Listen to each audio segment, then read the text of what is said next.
Story நேரம் Tamil வியூவர்ஸ்க்கு hi. இன்னைக்கு நம்ம சீரீஸோட லாஸ்ட் 2 எபிசோட்ல என்ன ஆக போகுது அப்படிங்கறத இன்னைக்கு ஒரே வீடியோல பார்க்க போறோம்.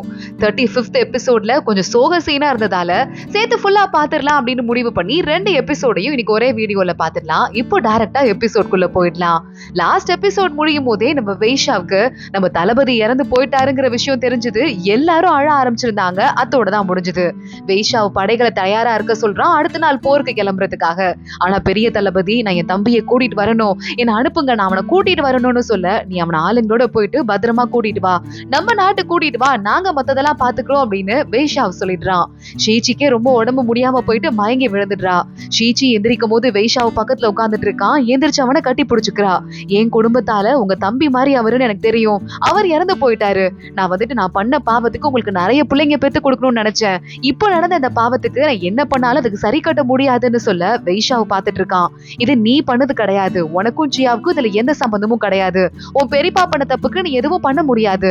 நான் போருக்கு போக போறேன், குழந்தை பிறக்கிறதுக்குள்ள என்னால திரும்பி வர முடியாது. உன்னை விட்டு போறேன்னு தப்பா எடுத்துக்காத, பத்திரமா இருந்து பாத்துக்கோ, புரியுதா?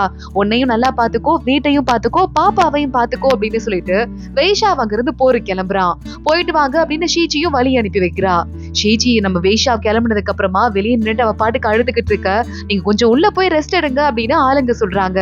பப்ளி என்ன ஆனா அப்படின்னு ஷீச்சி கேட்டுக்கிட்டு இருக்கா. இங்க பார்த்தா பப்ளி கதறி அழுதுட்டு இருக்கா அந்த செடியை பார்த்து. எனக்கு நீ மட்டும் வந்தா போதும், வேற எதுவும் தேவையில்லை, நான் அப்பவே சொன்னேன்ல அப்படின்னு பப்ளி கதறி கதறி அழுதுட்டு இருக்க. அங்க ஜியா வந்துடுறான். அவர் சொன்னாரு இந்த செடியை உங்ககிட்ட எப்படியாவது சேர்த்துடணும்னு சொல்லிட்டு, அவருக்காக வெயிட் பண்ண வேண்டான்னு சொல்ல சொன்னாரு அப்படின்னு ஜியா அழுதுகிட்டே சொல்ல, பப்ளியால இந்த சோகத்தெல்லாம் தாங்கிக்கவே முடியல. இங்க இன்னொரு பக்கம் நம்ம மேயர் இருக்காருல, அவர் ஒருத்தர் தான் நல்லவரு. அவர்கிட்ட ஆளுங்க போறாங்க. இங்க இருக்கிற டேம உடைச்சு விட்டு இந்த ஊரையே அழிக்கிறதுக்கு பிளான் பண்றாங்க. நம்ம என்ன பண்றது அப்படின்னு மேயர் கிட்ட ஆளுங்க வந்து கேட்க, நான் தடுத்து நிறுத்துறதுக்கு பாக்குறேன் அப்படின்னு மேயர் நேரா உள்ள போறாரு. உள்ள போனா அங்க லூயன் இருந்துட்டு இருக்கான். கூடவே நம்ம ஷீச்சியோட பெரியப்பா இருந்துட்டு இருக்காரு. லூயனோட அந்த அங்கிள் இருக்கானே அவனும் இருக்கான்.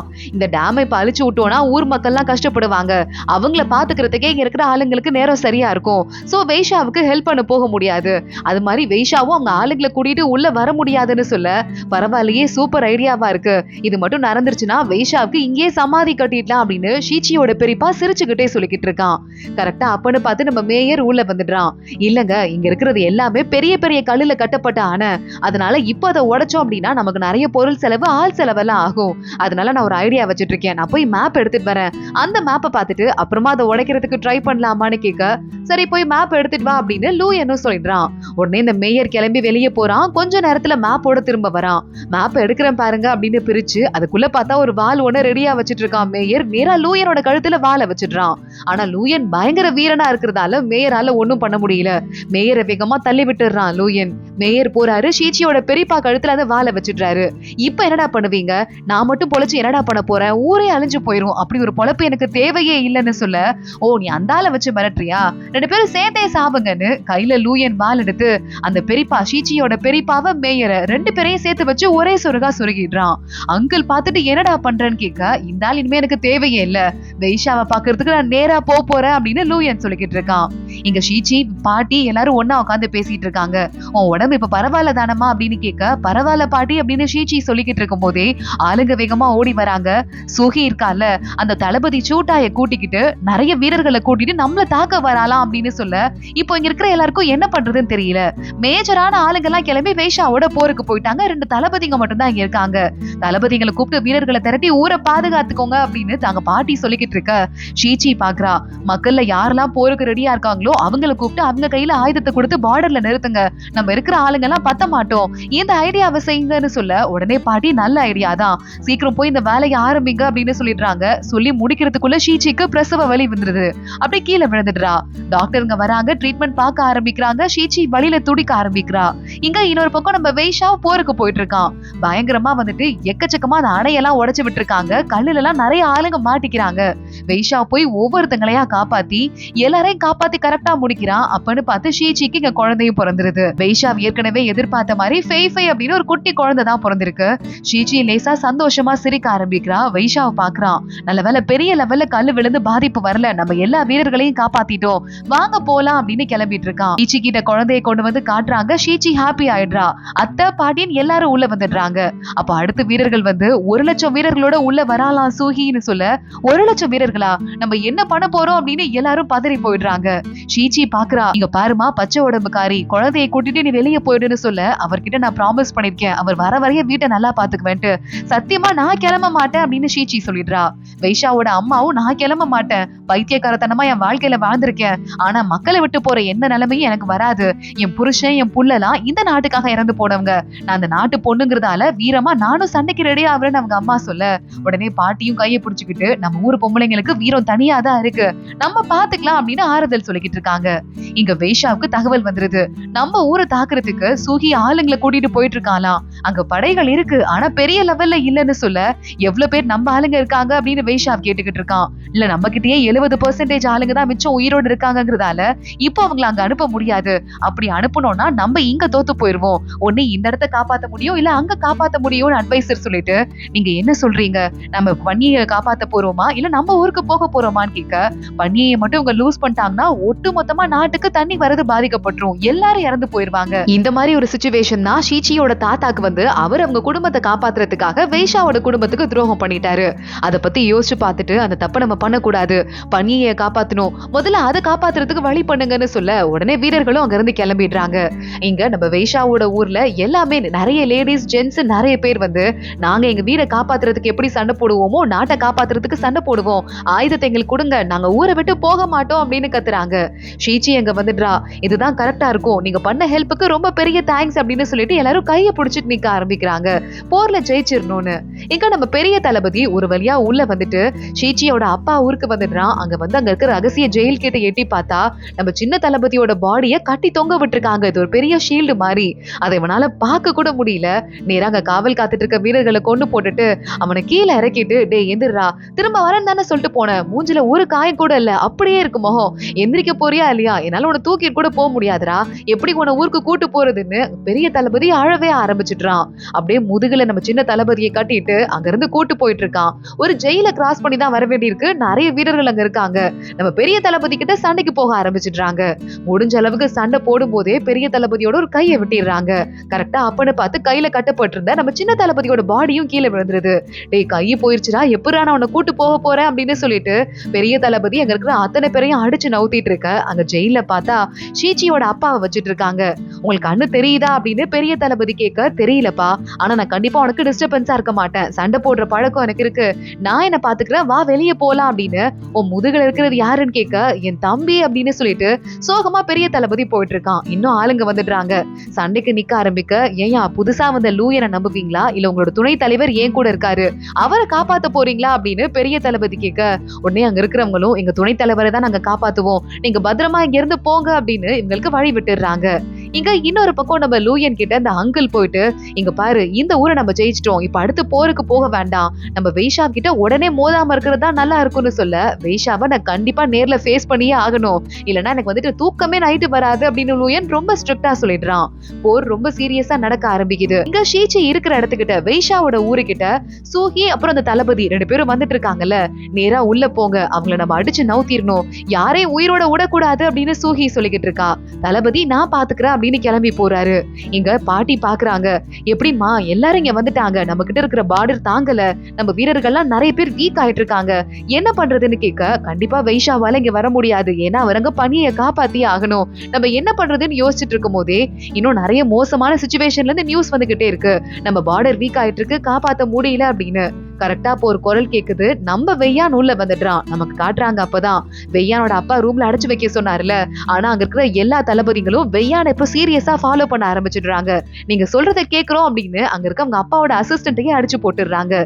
சோ படைய கூட்டிட்டு வெய்யான் இங்க நேரா வந்துடுறான். பாட்டி வேகமா ஓடி வந்து வெய்யான கட்டி பிடிச்சிட்டு என் பேரன் திரும்பி வந்துட்டான்னு சொல்ல, வெய்யான் டக்குன்னு கால்ல விழுந்து, பாட்டி இப்ப என் ஊர் சார்பா நான் வந்திருக்கேன், நம்ம 2 ஊருக்கு நடுவுல ஒரு சமாதான அக்ரிமெண்ட் போட்டுக்கலாம், இப்ப நம்ம 2 பேரும் சேர்ந்து இந்த ஊரை காப்பாத்த போறோம்னு சொல்ல, உன் உடம்புக்குள்ள இந்த ஊரோட ரத்தம் ஓடல நான் நினைச்சிட்டேன். ஆனா உன் உடம்புல ஓடுறது இந்த ஊர் ரத்தம் தான் அப்படின்னு சொல்லிட்டு பாட்டி வெய்யானை கூட்டிட்டு வெளியே வராங்க. வெய்யான் நாட்டு தளபதிங்க எல்லாம் வெளியே வெயிட் பண்றாங்க. பாட்டி இவங்க எல்லாம் போர்ல ஹெல்ப் பண்றேன்னு வந்து நிக்கிறாங்க. ஆனா உங்களுக்கு நம்பிக்கை இல்லைன்னா அவங்க எல்லாரையும் அமிச்சிடுற அப்படின்னு வெய்யான்னு சொல்ல, நம்பிக்கை இல்லையா, எங்களுக்கு எத்தனை தேங்க்ஸ் சொன்னாலும் பத்தாது, எங்க நாட்டு சார்பா உங்களுக்கு நாங்க தேங்க்ஸ் சொல்றோம் அப்படின்னு பாட்டி எங்களுக்கு ஹெல்ப் பண்ணுங்க அப்படின்னு எல்லார்கிட்டையும் ரெக்வெஸ்ட் வைக்கிறாங்க. பாட்டி சொல்லிக்கிட்டு இருக்காங்க, நம்ம நாட்டை காப்பாத்துறதுக்கு நமக்கு இப்ப வாய்ப்பு கிடைச்சிருச்சு அப்படின்னு. இன்னொரு பக்கம் நம்ம வைஷாவ் நேரா அடுத்த கட்டத்துக்கு உள்ள போயிட்டு இருக்கான். போனா அங்க பீச்சி ரெடியா நிக்கிறான். ஒத்தை கொத்த மோதிட்டு எதுவா இருந்தாலும் பாத்துக்கலான்னு. வைஷாவ் எதனால இந்த வேலையை பாத்துட்டு இருக்கன்னு சொல்ல, என் பொண்டாட்டியே அங்க ஜெயில புடிச்சு வச்சிருக்காங்க, அவளை காப்பாத்துறதுக்கு நான் என்ன வேணா பண்ணுவேன் அப்படின்னு பீச்சி சொல்லிக்கிட்டு இருக்க. அங்க அந்த லூயனும் அந்த அங்கிளும் சேர்ந்து தாச்சியை கூட்டு வராங்க. பீச்சி என்ன பண்ணிட்டு இருக்க, அவர்கிட்ட சண்டை போடாத அப்படின்னு தாச்சி சொல்லிக்கிட்டு இருக்கா. ஆனா ரெண்டு பேரும் சண்டை போடுற சிச்சுவேஷன் வருது. என் பொண்டாட்டியை காப்பாத்தணும்னா நான் சண்டை போட்டுதான் ஆகணும், என்னை எப்படி வேணா அட்டாக் பண்ணிக்கோங்க பீச்சி அட்டாக் பண்ண ஆரம்பிக்கிறான். பீச்சிக்கும் வைஷாவுக்கும் நடுவுல சண்டை நடக்க ஆரம்பிக்குது. இன்னொரு பக்கம் நம்ம வெய்யானோட படைகள் வந்துருச்சுல்ல, வெய்யானோட படைகள் சூஹியோட படைகள் எல்லாம் அடிச்சு நவுத்திக்கிட்டு இருக்கு. அந்த தளபதி ஷூட் ஆயிருக்கானே அவனும் செத்து போயிடுறான். அப்ப கிட்டத்தட்ட வெய்யானோட படைகள் நம்ம ஷீச்சியோட ஊரை, அதாவது வைஷாவோட சொந்த ஊரை காப்பாத்திருது. அதே மாதிரி வைஷாவுக்கும் பீச்சிக்கும் நடுவுல சண்டை நடந்துகிட்டே இருக்கு. தாச்சி பாக்குறா, இப்படியே போனுச்சுன்னா என் புருஷன் உயிருக்கோ இல்ல என் தங்கச்சி புருஷன் உயிருக்கோ ஆபத்து வரும், இதுக்கு மேல நான் ரெக்ரெட் பண்றதுக்கு ஒண்ணுமே இல்லை என் வாழ்க்கையில. பீச்சி அவங்க சொல்றத கேட்காத, நீ ஒன்னும் மிருகம் கிடையாது, அவங்க சொல்ற பேச்ச கேட்டு ஓனருக்கு வந்து அடிமையா இருக்கிறதுக்கு நீ தனி மனுஷன், அத புரிஞ்சுக்கோ. பீச்சி நான் ஒண்ணு சொல்லவா, நான் ரெக்ரெட்டே பண்ண மாட்டேன், என்னைக்கா இருந்தாலும் உன் கூட வாழ்ந்த ஒவ்வொரு நாளும் எனக்கு சந்தோஷம் தான், புரியுதா அப்படின்னு சொல்லிட்டு பக்கத்துல இருக்கிற அந்த அங்கிள் தள்ளி விட்டுட்டு தாச்சி பொத்துன்னு மேல இருந்து கீழே குதிச்சுடுறா. குதிச்சவ சாக கூடாதேன்னு பீச்சி ஓடி போய் பிடிக்கிறதுக்குள்ள அது போறதுக்குள்ள அங்க தாச்சி கீழே விழுந்துடுறா. பார்த்துட்டு இவனை பார்த்து சிரிச்சுட்டு அங்கேயே இறந்து போயிடுறா. பீச்சி பைத்தியம் பிடிச்ச மாதிரி அழுதுட்டு இருக்கான். இனிமே இவங்களை விட மாட்டேன் அவன் கத்த ஆரம்பிக்க லூயன் பாக்குறான். ஏன்னா நீங்க ரெண்டு பேரும் சேர்ந்து சண்டை போட்டாலும் இப்ப என்னடா ஆக போகுது, எங்க ஆளுங்க ஃபுல்லா இருக்காங்க, உங்களால ஜெயிக்க முடியாதுடா அப்படின்னு சொல்லிட்டு கத்த ஆரம்பிக்கிறான். இங்க இன்னொரு பக்கம் நம்ம வெய்யான் ஜெயிச்சுட்டாங்கிறதால அந்த தளபதியும் செத்து போயிட்டாருங்கிறதால சூஹியை காப்பாத்துறதுக்கு ஆளுங்க இல்ல. சூஹி நேரா அவரோட ரூம்குள்ள போக அங்க இருக்கிற வேலைக்கார பொண்ணுங்க எல்லாம் இருக்கிறதெல்லாம் திருடிட்டு ஓடி போயிடலாம் அப்படின்னு ட்ரை பண்ணிக்கிட்டு இருக்காங்க. சூஹி பாக்குறா, உங்களால எங்கேயும் போக முடியாது அப்படின்னு அவ சண்டை போடுறதுக்கு ட்ரை பண்ணும் போதே அவ மூக்குல இருந்து அந்த மாஸ்க் கீழே விழுந்துருது. மூக்கே இல்ல இந்த பொண்ணுக்கு, எவ்வளவு கொடூரமா இருக்குன்னு வேலைக்கார பொண்ணுங்க பயப்படுறாங்க. என் முகத்தை பாத்துட்டீங்க, உங்க யாரையும் உயிரோட விட மாட்டேன்னு கையில வாள் எடுத்துட்டு அத்தனை பேரையும் கொல்றதுக்கு போக அங்க லூயனோட ஆள் ஒருத்தன் வரான். சூஹியை காப்பாத்துறதுக்காக வேலைக்கார பொண்ணுங்களை கொல்றான். ஆனா அவனையே சூஹி கொன்னுடுறா. எதுக்காக மேடம் என்ன கொன்னீங்க, உங்களை காப்பாத்துறதுக்கு தான் லூயன் என்ன அனுப்புனாருன்னு சொல்ல, ஆனா நீ என் முகத்தை பாத்துட்ட, லூயனுக்கு என் முகம் இப்படி இருக்கிறது தெரியக்கூடாது, அதான் நான் உன்னை கொன்னுட்டேன் அப்படின்னு சூஹி அழுவுறா. இங்க இருக்கிற ஒவ்வொரு வேலைக்காரங்களும் லூயன் கிட்ட வேலை பாக்குறவங்க, உங்க முகம் இப்படி இருக்குன்னு அவருக்கு தெரியாமலா இருக்கும், நீங்க என்ன சொல்லிக்கிட்டு இருக்கீங்க, அது தெரிஞ்சுதான் உங்களை காப்பாத்தி பத்திரமா வைக்க சொன்னாரு, உங்களுக்கு நிறைய நகை பணத்தை எல்லாம் கொடுத்து விட்டுருக்காரு அப்படின்னு அந்த பெட்டியை காட்டிட்டு அந்த ஆள் அங்கேயே இறந்து போயிடுறான். சூஹிக்கு இப்பதான் லூயன் தான் மேல வச்சது உண்மையான பாசம், நம்ம தான் வெறுனே வந்துட்டு பிசினஸ்க்காக மட்டும் நடிச்சிட்டோன்னு புரியுது. வைஷாவ் சொன்ன ஒவ்வொரு வார்த்தையும் ஞாபகம் வருது. உன் மேல உண்மையாவே உலகத்துல நிறைய பேருக்கு பாசம் இருந்திருக்கு, என் அண்ணன் உன் மேல உண்மையா பாசம் வச்சிருந்தான், அவனுக்கும் துரோகம் பண்ண, அப்புறம் உன் புருஷன் உடம்பு முடியாம இருந்தாலும் நீ சொல்றதெல்லாம் கேட்டு உன் மேல பாசம் வச்சிருந்தான், அதையே நீ வந்து துரோகம் பண்ணிட்டு அதை ஏமாத்து வேலை நினைச்ச, உன் மேல பாசம் வச்சவங்க நிறைய பேர் இருந்தாலும் நீ அத்தனை பேரையும் நம்பவே இல்லைன்னு வைஷாவ் சொன்னால, அதை பத்தி யோசிச்சுட்டு லூயன் என் மேல உண்மையா பாசம் வச்சிருக்கிறதுக்கு வாய்ப்பே இல்ல, இது எப்படி நடந்துச்சு அப்படின்னு கதறி கதறி அழ ஆரம்பிக்கிறா. இவளால வந்து இதுக்கு மேல தாங்கிக்கவே முடியல, நான் பண்ணது தப்புதான் அப்படின்னு அவளோட வாளை அவளே கையில எடுத்துட்டு அவளையே அவ கொண்டுகிட்டு அப்படியே அங்கேயே இறந்தும் போயிடுறா. இங்க ஒரு வழியா போர் முடிஞ்சது அப்படின்னு சொல்லிட்டு நம்ம ஆளுங்க எல்லாம் வந்து ஷீச்சி கிட்ட சொல்ல, அப்பாடா நம்ம தப்பிச்சிட்டோம், வைஷாவும் திரும்பி வந்துட்டு அவ்வளவுதான் அப்படின்னு சொல்லிக்கிட்டு இருக்காங்க. வைஷாவ் இங்க அடுத்து சண்டை போட்டு போயிட்டே இருக்கான்.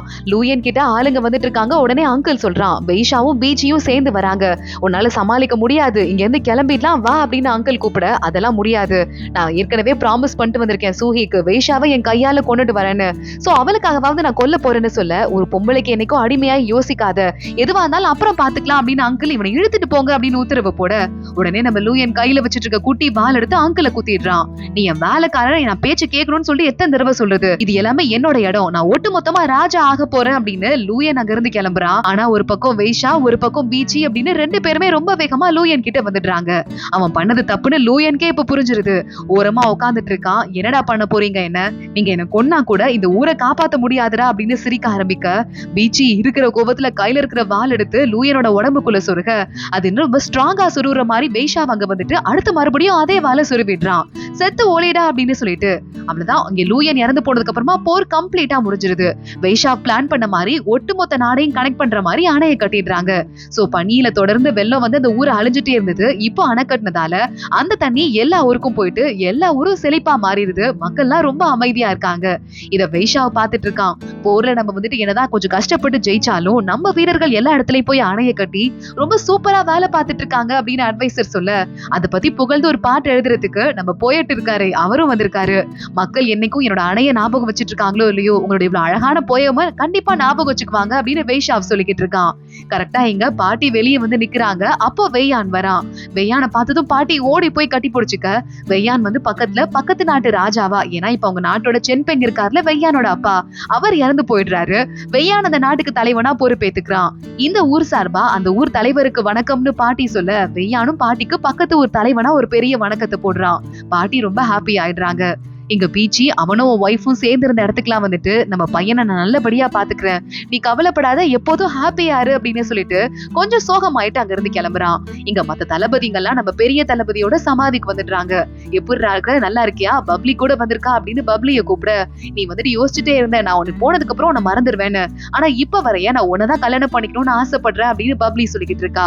தளபதிங்களோட பேசிட்டு அந்த ஆயுதம் குட்டி குட்டியா இருக்குதுல்ல, அந்த வெப்பன் எல்லாம் ஒன்னா அவன் சமாதிக்கிட்டே வச்சுட்டு எல்லா தளபதிகளும் மனசுல ஒரு கஷ்டத்தோட அண்ணா நாங்க போயிட்டு வரோம்னா அப்படின்னு சிரிச்சுட்டே கிளம்பி போக, கொஞ்சம் தூரத்துக்கு போனதுக்கு அப்புறமா பப்ளி திரும்ப பாக்குறா.